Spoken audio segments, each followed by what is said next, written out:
Federal figures show much of Australia is facing a doctor shortage with up to 2,700 extra GPs needed by 2025.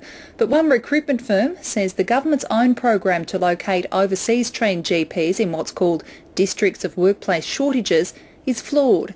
International doctors are required to go to these areas to get recognition.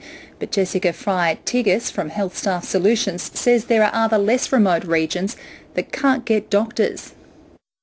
The main issue is the restriction with the district of workforce shortage.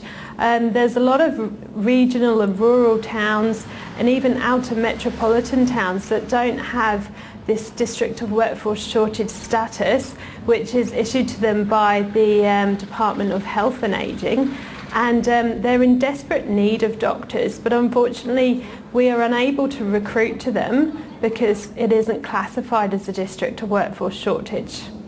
So what you're saying is that there are international doctors willing and able to go to those areas, but they're actually not allowed to? Yes, it's a 10-year moratorium that affects all doctors coming from overseas. They have to work in an area that is classified as a district of workforce shortage. These are most commonly in very rural areas of Australia where there is a need, but there is also a significant need on the fringes of metropolitan and regional areas. So who are we talking about here? Are these doctors up to scratch in terms of skills and experience to practice in Australia? Oh, absolutely. Some of them are fully comparable to that of an Australian trained doctor.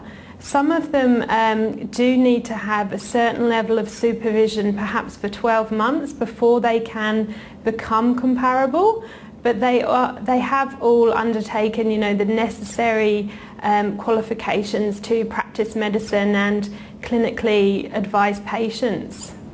So what then is the biggest roadblock in your view to solving this problem? The biggest roadblock is definitely an incentive for supervising doctors. Another issue would be to reduce down the district of workforce shortage areas close to the metropolitan and regional centres, and also to slimline the process of doctors coming from overseas to Australia. Jessica Fryett-Tigges, thanks for joining us. Thank you.